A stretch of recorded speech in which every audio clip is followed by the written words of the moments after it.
Welcome to ask classes. मेरे प्यारे student का बहुत ज़्यादा मैसेज आ रहा था कि प्लीज़ सर क्लास 11th के जियोग्राफी का पार्ट नंबर सेकंड लेकर के आइए जिसमें आगे के क्वेश्चंस को कवर कीजिए। अगर आपने पार्ट नंबर फर्स्ट देखा होगा तो मैं प्रश्न क्रमांक 1 से लेकर के और प्रश्न क्रमांक 7 तक बहुत अच्छे से आसान भाषा में एक एक चीज़ समझाया हूँ कि कौन सा चीज़ किस प्रकार से होता है। जैसे ज्वालामुखी तो ज्वालामुखी किस प्रकार से निकलती है। जैसे अगर मैं कर्क रेखा पे बात किया तो मैं बताया कि कर्क रेखा कहाँ से निकलती है, कितने राज्यों से होकर जाती है, मैंने आसान भाषा में समझाया है। ये हमारा पार्ट नंबर सेकंड होने जा रहा है। बहुत अच्छे से आसान भाषा में जियोग्राफी को समझेंगे और लास्ट में हम आपको ये भी बताएंगे कि मैप किस प्रकार से फिल करना है, तो इसी वीडियो में डिस्कस करने वाले हैं। तो चलिए बिना टाइम वेस्ट किए हम वीडियो को करते हैं स्टार्ट और देखते हैं कि भूगोल में किस प्रकार से क्वेश्चन है एंड क्या होगा उनका सही आंसर। मैं आंसर का बाकायदे पीडीएफ भी लेकर गया हूँ, देख सकते हैं आप। इस प्रकार से आपको पीडीएफ मिलेगा, लिंक डिस्क्रिप्शन बॉक्स में है, जाकर के आप उसे डाउनलोड कर लीजिए और बहुत अच्छे से एग्जाम के दिन इसे रिवाइज करिएगा पीडीएफ से। फिर वीडियोस मत देखिएगा क्योंकि इतना समय नहीं मिलेगा, तो आप प्लीज़ रिवाइज करना अपने पीडीएफ से, बहुत फ़ायदा मिलने वाला है। तो चलो फटाफट फिर हम करते हैं वीडियो को शुरू और आगे के क्वेश्चन की तरफ हम आगे बढ़ते हैं। हम कवर करेंगे प्रश्न क्रमांक 8। 8वां नंबर कहता है, महाद्वीपों के प्रवाह के लिए बेनेगर ने किन बातों पर बल दिया उसका उल्लेख करना है। तो देखो, महाद्वीप के सिद्धांत बेनेगर द्वारा दिया गया सिद्धांत बहुत ज़्यादा प्रसिद्ध है। बेनेगर ने कहा था कि एक बहुत बड़ा समुद्र है जिसका नाम पैंथालासा है और उसके ऊपर एक चट्टान है या फिर एक द्वीप है जिसका नाम पेंजियन है। पेंजियन कई सारे भागों में डिवाइड हुआ, सबसे पहले बीचों बीच टूटा। तो ऊपर को कहते थे अंगारा लैंड, दूसरे को कहते हैं गोंडवाना लैंड। फिर से अंगारा लैंड 3 भागों में टूटा और गोंडवाना लैंड 4 भागों में टूटा, ऐसा बताते हैं बेनेगर ने। अब बेनेगर कहते हैं कि देखो क्या हुआ कि कुछ समय बाद धीरे धीरे ये जो भाग टूटा था ना, ये अलग होते गया, है ना, अलग होते गया। पृथ्वी के अंदर प्लेटों में हलचल हुई, उसका ना कुछ दूर होते गए, कुछ पास होते गए और इस प्रकार से हमारे महाद्वीप का निर्माण हुआ है, ऐसा बेनेगर महोदय का कहना था। आगे हमारा अथवा में कहता है कि प्लेट विवर्तनी सिद्धांत के अनुसार प्लेटों के मुख्य प्रकार कौन से हैं, मतलब प्लेट कितने प्रकार के हैं। तो देखो यार, जितने महाद्वीप उतने प्लेट। तो जैसे आपका अमेरिका महाद्वीप है, एक तो अमेरिकन प्लेट हो गया।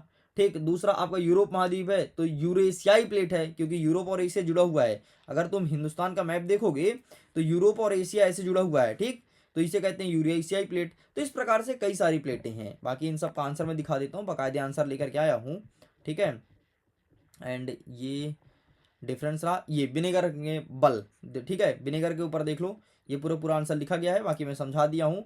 एंड ये रहा प्लेट, महाद्वीपीय प्लेट एंड महासागरीय प्लेट भी होती हैं, ठीक, मतलब जितने सारे महासागर उतनी प्लेट हैं। इस प्रकार से इनका कहना था प्लेट विवर्तनी सिद्धांत का। चलो आगे, 9वां नंबर कहता है कि नदी के निक्षेपण से बनने वाली कोई दो स्थलाकृति बताओ। अब निक्षेपण क्या होता है, देखो नदी जहाँ से निकलती है ना, तो तुमको ये तो पता होगा कि नदी, सारी नदियाँ पर्वत से निकलती हैं। तो जितनी भी नदियाँ पर्वत पहाड़ से निकलती हैं ना, तो पर्वत पहाड़ से निकलने के बाद वो जब मैदान में प्रवेश करती हैं तो किस प्रकार की स्थलाकृति का निर्माण करती है। तो देखोगे नदी ऐसे ऐसे चलती है, सांप जैसे, तो इसे विसर्प कहते हैं, ठीक है। अगर सांप के जैसे नदी चल रही है और ये तट, अगर सपोज करो कि इधर पानी पुराना भरा हुआ है और नई नदी यहाँ से बहने लगी, तो यहाँ पर जो बच जाएगा तट जहाँ पर पानी भर रहेगा उसे कहेंगे गोखुर झील, ठीक। तो इस प्रकार से नदी कई प्रकार की स्थलाकृति का निर्माण करती है। आंसर दिखा देता हूँ, ये देखो, ठीक, यहाँ पर क्या बहुत सारे लिखे गए हैं। जैसे डेल्टा बनता है, अब डेल्टा कहाँ भी बनता है, देखो जब पहाड़ से नदी निकली और समुद्र में जब गिरती है ना, तो बड़े बड़े गड्ढे का निर्माण करती है। अब भाई स्वाभाविक बात है यार, ऊपर चट्टाने हैं, नीचे समुद्र है, यहाँ से नदी ऐसे गिरेगी तो बड़े बड़े गड्ढे बनाएगी ना, उसी को डेल्टा कहती हैं, ठीक। और जब गड्ढे नहीं बनाती तो उसे एस्चुरी कहती हैं। तो ये लो, इस प्रकार से तुम्हें लिख देना है।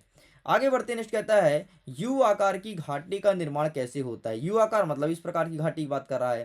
तो ये ना पवन द्वारा होता है। क्या होता है, जब हवा आती है, हवा यहाँ घूमड़ता हुआ और बाहर निकलती है तो गड्ढे करती है, इसे कहते हैं यू आकार की घाटी, ठीक। तो इस प्रकार से ये तुम्हें लिखना है। अच्छा, इसका निर्माण हिम ग्लेशियर में भी होता है, पवन द्वारा तो होता है, साथ साथ हिम ग्लेशियर में भी इसका निर्माण होता है। क्या होता है, बीच का बर्फ पिघल गया, पिघल के बाहर निकल गया, जो कच्चे बर्फ होते हैं, कमजोर बर्फ होते हैं, पुराने नए नवीन बर्फ होते हैं, तो इस प्रकार से यू आकार की घाटी का निर्माण करते हैं।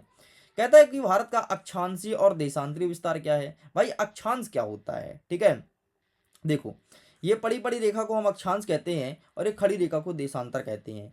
तो कह रहा है कि अक्षांशीय विस्तार कितना है, मतलब यहाँ से लेकर के यहाँ तक हमारा हिंदुस्तान कितना है और ऊपर से लेकर के और यहाँ तक कितना है। तो देखो यार, अगर मैं आपके तमिलनाडु की बात करूँ तो यहाँ पर है 8 डिग्री 4 मिनट, ठीक है। फिर ऊपर जाएंगे तो ये जाता है 37 डिग्री 6 मिनट तक। ठीक, इस प्रकार से ही हुआ। नेक्स्ट आपका यहाँ से होता है 68 डिग्री 7 मिनट से, और ये होता है आपके 68 87, तो 97 डिग्री, और ये आपका हो जाता है 5 और 2 minute, sorry 2 5 52 minute, sorry 25 minute. तो इस प्रकार से ये तुम्हारा कंप्लीट हुआ अक्षांशीय और देशांतरीय विस्तार। कर्क रेखा किन राज्यों से होकर गुजरती है, 4 राज्य का नाम लिखो। ठीक है, हमारे हिंदुस्तान में कर्क रेखा बीचों बीच होकर गुजरती है। तो सबसे पहले इधर जो राज्य है इसका नाम है गुजरात, इसके बाद इधर जो है राजस्थान, इधर जो है मध्य प्रदेश, ये है हमारा छत्तीसगढ़, है ना। तो हमारा तो मध्य प्रदेश, छत्तीसगढ़ नहीं, ये छत्तीसगढ़। इधर आते हैं तो हाँ, ये रहा हमारा झारखंड, ये रहा वेस्ट बंगाल। आगे बढ़ते हैं तो ये रहा त्रिपुरा और ये रहा मिजोरम। इस प्रकार से 8 राज्य से गुजरती है। 8 का नाम बता दिया हूँ। अच्छा, आंसर भी दिखा देता हूँ। ठीक है, आंसर भी तुम्हारे पास होना बहुत जरूरी है। ये देख लो, इसका विस्तार देख लो, एंड ये रहा सभी राज्यों का नाम। आगे बढ़ते हैं। नेक्स्ट कहता है कि पूर्वी घाट की 2 विशेषताएं। अब पूर्वी घाट क्या होता है सर, तो देखो ये हमारा प्यारा हिंदुस्तान, प्यारा हिंदुस्तान में इधर जो घाट है इसे कहते हैं पूर्वी घाट, और यहाँ समुद्र है ना, बंगाल खाड़ी, यहाँ है अरब सागर। ठीक, ध्यान रखना, इसे कहते हैं पूर्वी घाट। तो इसी की विशेषताएं पूछा है। और अथवा कहता है कि बांगर से क्या है, तो पुरानी जलोढ़ मिट्टी को बांगर कहते हैं। बस इतना लिखना था। ये रहा पूर्वी घाट, टेक स्क्रीनशॉट, एंड ये रहा आपके सामने बांगर, आप इसका भी फोटो खींच लीजिए। आगे बढ़ते हैं नेक्स्ट क्वेश्चन की तरफ। नेक्स्ट कह रहा है 12 नंबर कि भौतिक भूगोल की किन्हीं 2 शाखाओं का नाम लिखना है। और अथवम कहता है कि दक्कन ट्रैप का निर्माण भारत के दौरान भारतीय स्थलाखंड की स्थिति क्या थी, ये चीज पूछा गया है। ये रहा है आपके सामने, इसका भी फोटो खींच लो, एंड ये रहा है आपके सामने। ठीक है, फटाफट फोटो खींच लीजिए। ठीक, आगे बढ़ते हैं। नेक्स्ट क्या कह रहा है कि बिग बैंग सिद्धांत के वर्णन करना है। और अथवम कहता है कि पृथ्वी पर वायुमंडल व जलमंडल के विकास किस प्रकार से हुआ है, समझाइए। तो ये रहा आपके सामने बिग बैंग का सिद्धांत। ठीक, इसका भी फोटो क्लिक कर लीजिए, एंड ये रहा नेक्स्ट दूसरा नंबर, इसका भी फोटो क्लिक कर लीजिए। ठीक, आगे बढ़ते हैं। ये रहा नेक्स्ट। ठीक, इसका भी फोटो खींच लो। आगे बढ़ते हैं। नेक्स्ट 14 नंबर कहता है कि विनेगर के महाद्वीपीय विस्थापन सिद्धांत के प्रमुख बल का वर्णन करो। और अथवा में कह रहा है कि भारतीय प्लेट के संचलन की स्थिति को स्पष्ट कीजिए। संचलन मतलब जो चलती है ना, इधर उधर खिसकती है, इसके बारे में बात कर रहा है। ये रहा अल्फ्रेड वेगनर का महाद्वीपीय विस्थापन सिद्धांत। ठीक है, फोटो खींच लो, एंड ये आपको लिखना है दोनों पॉइंट। नेक्स्ट आपका अथवा वाला, भारतीय प्लेट एक विशाल भू टेक्टोनिक प्लेट है जो लगभग 5 से 6 सेंटीमीटर प्रति वर्ष की गति उत्तर पूर्व दिशा की ओर बढ़ती है। ठीक, एंड आगे चल करके इन फ्यूचर ये जा करके आपके एशिया महाद्वीप से टकरा जाएगी। नेक्स्ट कहता है अंतरजात बल और बहिर्जात बल में 3 अंतर बताना है। और अथवा में कहता है कि मृदा निर्माण के कारकों का वर्णन कीजिए। आइए दिखाते हैं अंतरजात बल और बहिर्जात बल। तो ये रहा। ठीक है, हम आगे बढ़ते हैं। अंतरजात और बहिर्जात, ये रहा उत्पत्ति का स्थान, ऊर्जा का स्रोत और मुख्य कार्य, ये आपको लिखना है। ठीक, अथवा में देख लेते हैं मृदा का निर्माण तो जलवायु द्वारा होता है। ठीक है, जीव जंतु द्वारा होता है। ठीक है, मूल सामग्री द्वारा होता है, स्थलाकृतियां द्वारा होता है, और समय, इतना आपको लिखना है। आगे बढ़ते हैं। 16 नंबर कह रहा है कि भारत को उपमहाद्वीप क्यों कहा जाता है। यहीं पर अथवम कह रहा है कि हिंद महासागर में भारत की केंद्रीय स्थिति प्राप्त है, इस कथन को स्पष्ट कीजिए। ये रहा है आपके सामने उपमहाद्वीप क्यों कहा जाता है। ठीक है, ये पहला पॉइंट, दूसरा पॉइंट, तीसरा पॉइंट, चौथा पॉइंट, पांचवा एंड लास्ट पॉइंट। एंड अथवा वाला देख लीजिए, टेक आ स्क्रीनशॉट। ओके गाइस, चलो भाई कंप्लीट। नेक्स्ट कहता है हिमालय पर्वत की कोई 3 विशेषता बताइए। सबसे पहले बहुत सारी नदियों का उद्गम होता है हिमालय पर्वत से, जड़ी बूटियां मिलती हैं हमें हिमालय पर्वत से, बहुत सारे फायदा हैं। ठीक, एंड तुमको पता है बारिश कराती है हिमालय पर्वत। तो देख लो भाई, सब बातें लिखी गई है, वनस्पति वगैरह सब पढ़ लेना, मैं समझा दिया आसान भाषा में। आगे नेक्स्ट प्रायद्वीपीय पठार का महत्व बताओ। ठीक है, खनिज का भंडार है भाई, देख लो छोटा नागपुर, भयंकर कोयला और लोहा और अभ्रक मिलता है, लेकिन ज़्यादातर कोयला और लोहा मिलता है ना। यहाँ की मिट्टी लाल लाल है भाई, लोहा के कारण। कृषि के लिए बहुत इंपॉर्टेंट है, जैव विविधता बहुत बनाए रखता है हमारे हिंदुस्तान की, और मानसून में काफ़ी फायदेमंद होता है। नेक्स्ट कहता है 18 नंबर, पी तरंग तथा यस तरंग में कोई 4 अंतर बताना है। यहीं पर अथवा कहता है भूकंप के 4 प्रकारों का वर्णन कीजिए। आइए देखते हैं पी तरंगे और यस तरंगे। अच्छा, तुमको पता है पी तरंगे, यस तरंगे, यल तरंगे क्या होती है। यल तरंगे सबसे विनाशकारी होती है भाई, ध्यान सुन लो। ठीक है, पी तरंग को अंदर्द कहते हैं और एस को अनप्रस्थ कहते हैं। ठीक, वहाँ की ये लिखा है, फोटो खींच लीजिए। नेक्स्ट अथवा वाला ये रहा है आपके सामने, भूकंप के प्रकार, तो इसका भी फोटो खींच लो। नेक्स्ट कहता है कि पृथ्वी की आंतरिक संरचना का सचित्र वर्णन करो। आंतरिक संरचना बनाना है पृथ्वी का। और अथवा में कहता है कि दक्कन के पठार की उत्पत्ति का वर्णन करो। तो आइए देखते हैं आंतरिक संरचना। ठीक, ये रहा भाई साहब पृथ्वी का आंतरिक संरचना। देख लो पृथ्वी के अंदर इतना गरम गरम गोला है, इतना गर्म है, सच में इतना गर्म है, तभी तो लावा निकलता है अंदर से, है ना। और हम लोग जाएंगे सोचो पिघल के मर जाएंगे, इतना गर्म है, जा ही नहीं सकते। और इधर से अगर होल करोगे ना तुम पृथ्वी में, तो इधर निकलोगे, पता है तुमको, इधर निकलोगे, लेकिन नीचे नहीं गिरोगे।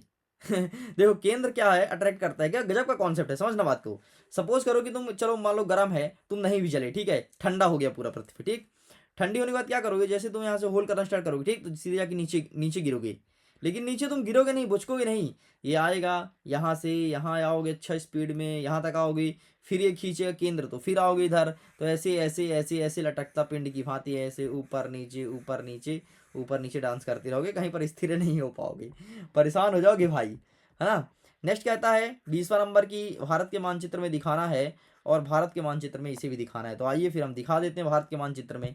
इसके लिए हमें जो पड़ेगा इंडिया के मैप का, मैं इंडिया का मैप ले आता हूँ बढ़िया, इंडियाज मैप, है ना। हमारा प्यारा हिंदुस्तान है, बहुत ही प्यारा देश है, सारे जहाँ से अच्छा हिंदुस्तान हमारा। तो ये रहा हमारा प्यारा हिंदुस्तान, ठीक। चलो भाई स्क्रीनशॉट लेना, हम तुम्हारे सामने जमाते हैं एक एक चीज। सबसे पहले कहता है कंचनजंगा, अरे हाँ भाई कंचनजंगा कहाँ है, ये सिक्किम में है, यहाँ पर जमा दोगे 1 नंबर कंचनजंगा। नेक्स्ट कहता है कोंकण तट, तो कोंकण यहाँ से लेकर के और आपके महाराष्ट्र तक है कोंकण तट, ये हुआ कोंकण तट। नेक्स्ट कहता है महेंद्रगिरी की चोटी, दक्षिण भारत की सबसे ऊंची चोटी महेंद्रगिरी की चोटी है, ये स्थित है आपका यहाँ पर, तो ये हो गया 3रा नंबर। नेक्स्ट कहता है गारो खासी और जयंतिया पहाड़ी, ये भैया मेघालय में, छोटा सा देख रहा छुटकू सा, यहीं पर है। ये रहा गारो, ऐसे थोड़ी बड़ा कर बना देता हूँ, ठीक है। ये रहा गारो, ये रहा खासी और ये रहा जयंतिया, पहला गारो है, दूसरा खासी, तीसरा जयंतिया है, यहाँ पे कर दोगे आप चौथा नंबर। ले भाई कंप्लीट हो गया। तो इसका स्क्रीनशॉट ले लो, फिर हम नीचे वाला दिखाते हैं कौन सा कहाँ पर है, इसे जो आते हैं। डिलीट करूँ, ओके, ये क्या हो गया भाई, मैंने कर दिया इसे डिलीट। चलो नेक्स्ट देख लेते हैं। नेक्स्ट हमारा क्या कह रहा है, चिल्का झील उड़ीसा में है, उड़ीसा ये रहा, और ये यहाँ पर है चिल्का झील, ठीक, 13 पहला नंबर। नेक्स्ट कहता है कोरोमंडल तट, कोरोमंडल तट, तो देखो इधर उत्तरी सरकार, इधर है आंध्र का तट, और इसे कहते हैं कोरोमंडल तट, ठीक, ये है कोरोमंडल तट, तो ये हो जाएगा 2रा नंबर। अच्छा इधर जो है इधर मालाबार तट कहते हैं, ठीक है। नेक्स्ट कहता है मालवा का पठार, मालवा का पठार पूरा का पूरा क्षेत्रफल, ये है मालवा का पठार। वैसे अगर मैं इसे डिनोट करूं तो इतना बड़ा नहीं कहलाएगा, देखना हम बता देता हूँ भाई एग्जैक्ट लोकेशन। ये हमारा मध्य प्रदेश देख रहे हो, इसका ये भाग, इसे कहते हैं मालवा का पठार, तो ये हो जाएगा 3रा नंबर।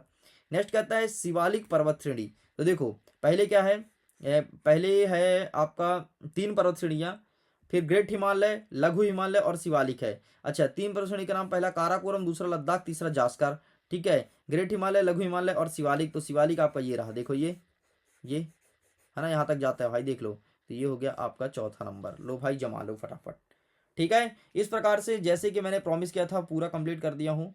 मैं उम्मीद करता हूँ वीडियो पसंद आया होगा, वीडियो पसंद आया तो वीडियो को लाइक करके मित्रों तक शेयर जरूर कीजिएगा। पीडीएफ को डाउनलोड कीजिए, लिंक डिस्क्रिप्शन बॉक्स में दिया गया है। वीडियो को पूरा देखने के लिए बहुत बहुत धन्यवाद। खुश रहिए, पढ़ते रहिए, मुस्कुराते रहिए, बाय बाय।